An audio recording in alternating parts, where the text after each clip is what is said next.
Merry meet everyone, it's the Twisted Witch here, Midnight Moonsong, and today I'm going to be doing a video for those of you who are in the broom closet and are stuck in quarantine in lockdown with family or friends that you can't come out to, that don't understand, that make you feel bad for having your craft and your practice and whatnot. And I wanted to address that issue and name off some things that you could do that allow you to continue to practice with without them knowing, and in a time like quarantine. Because I know a lot of you are in the broom closet already, have probably watched many videos on different people telling you all kinds of different things to keep stuff in the broom closet. But during quarantine, you're locked up in a house full of people, it can be a lot harder in some sense, and I wanted to go over that. So thank you for joining me here in my backyard today. We shall begin. The first thing I want to cover is meditation. Meditation is going to be your best friend during this time.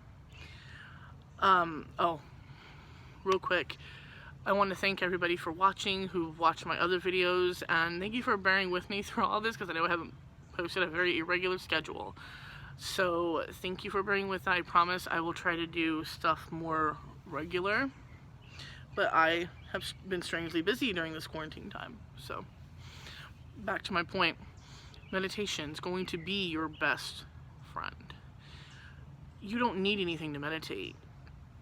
You can just go into a room quiet and say you're just gonna take some time to yourself, take a nap, and you can lay on your bed and just close your eyes, and that can be your meditation. You don't have to be sitting up to meditate. You can lay down, or you can put yourself in any position that's comfortable for you, and if you can focus, you're meditating.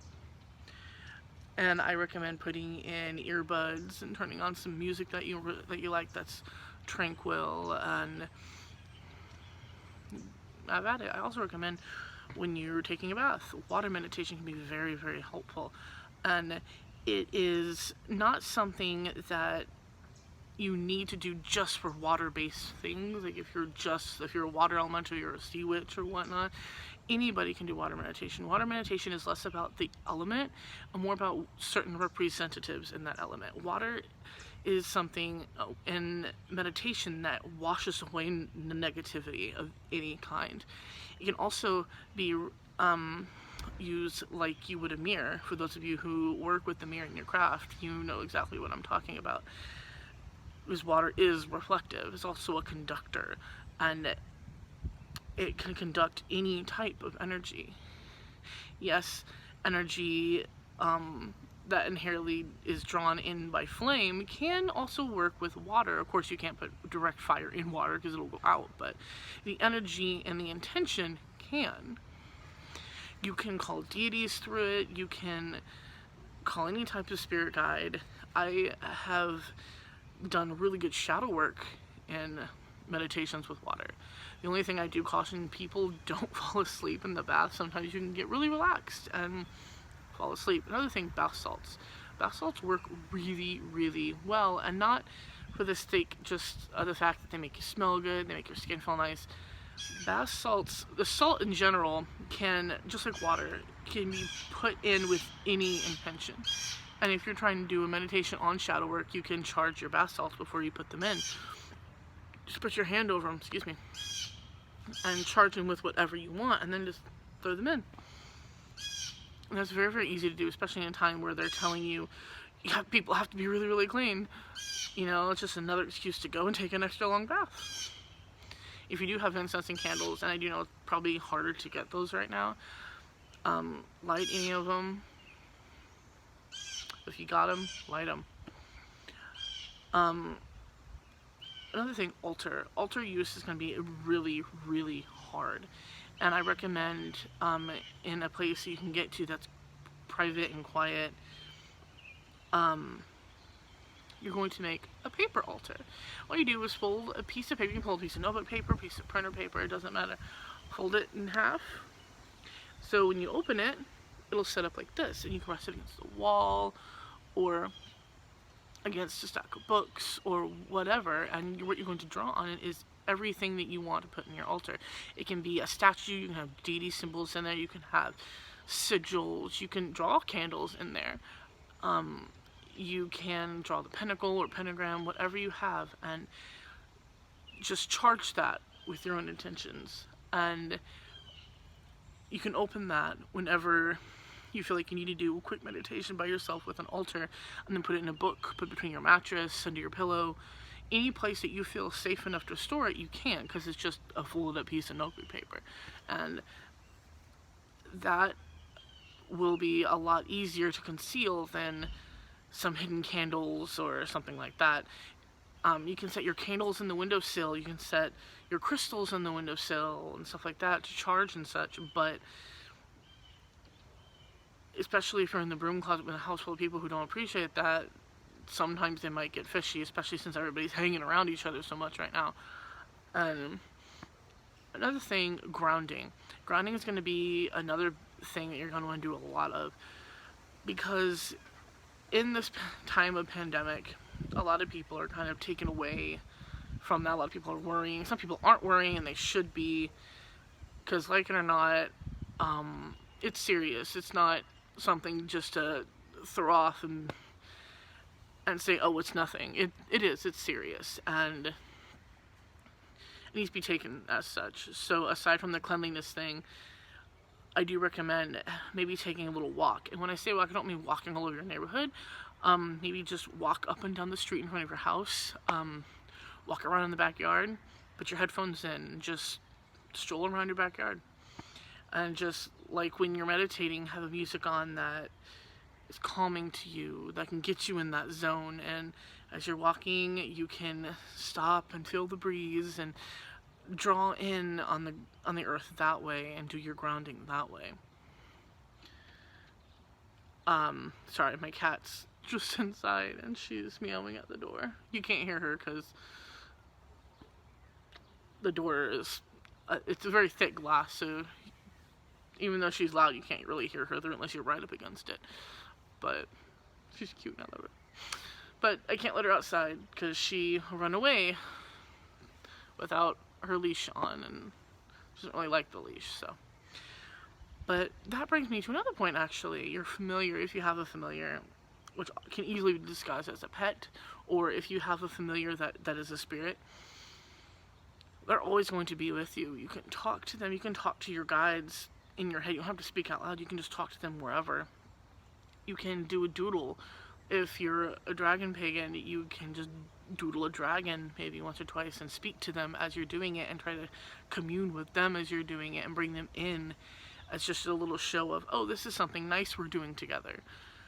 You can write a little story, a poem, anything like that, and you just focus on a deity or the spirit you're wanting to commune with as you're doing this, and draw something or write something that has to do with what they symbolize. For example, Eros, you might write a love poem. Doesn't have to be for anybody, just be a poem about love in general.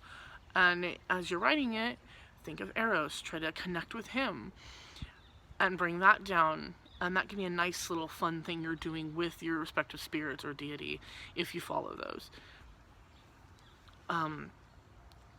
There are gonna be probably less chances to do actual, spells and such, unfortunately. But just do those when you can. Like I said, most things are going to be meditative wise. I do recommend writing intentions on paper. Write any names, turn clockwise, write the intention, turn clockwise again, write your signature over it. So if you're wanting to bring happiness into your household because everyone's fighting, you'll write household instead of a specific name, then you'll turn it clockwise and write happiness on it, and then turn it again and write your signature over it. You'll fold it, and then you can bury it in your yard, or I don't know if you can really burn it. You can, but if it's going to be too much trouble to burn it, especially around a lot of people, you can always bury it. and try to do things that way. Just do your best when it comes to the spells and be smart about it, especially if you don't want people to know. Like I said, the best thing you're going to be able to do is meditation and grounding. You're going to be your best friends during this time. And those things specifically, regardless of everything else, those things I believe are what we should do normally, because those things are what keep us focused on our path and on being the best we can be for ourselves and of ourselves. And that brings me to one more point: the community, the pagan community. It can be very hard to reach out to people who are in the pagan community, especially if you're stuck in quarantine. But if you can, if you have a cell phone, or if you can get some time on a laptop or anything like that, there's Facebook and there's Amino, and you can get on Amino on the computer. You do not have to have a phone or a laptop, or not laptop, an iPad to do it. You can get on it on the normal computer, but I do believe there's some things you can't do on it if you get it on that way. You can do more on it mobilely than you can on those sites, but you can still talk to and interact with people in the community, and that is something I think that people really, really do need to remember to try to do, because when you're in a place that doesn't let you talk about that, it's good to talk about it with people that you know you can with. You can get stuff out, and other people who understand your situation, who understand what it might feel like to hide and such, because there's a lot of pagans that unfortunately started out in the closet. And there's, congratulations if you haven't. I applaud you. I feel that you had a nice run of luck, that you had a wonderful family that allowed you to be open about it. Unfortunately, not all of us have that, but those of you who have, or who have been in that situation before, reach out. Most pagans are going to be more than happy to talk with others and give them any tips or hints or any other things that they can think of to deal with that, or just be a friendly ear to listen and to engage with someone who's stuck in a situation that they can't be open about themselves with, because there's nothing more terrible for a person, I think, mentally, than being trapped within yourself and not being able to pull out. Because being trapped within yourself is something that can really mess with your mind, and it's good for your sanity, especially at a time like this, to get some of that type of stuff out in the open. So I do encourage and urge people to reach out to the community when they can, even if it's just through a simple mobile app.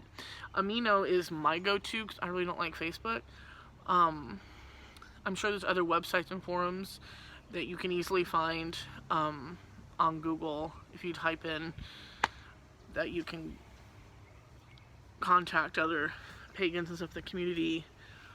If you're watching YouTube, you can always talk to me in the comment section.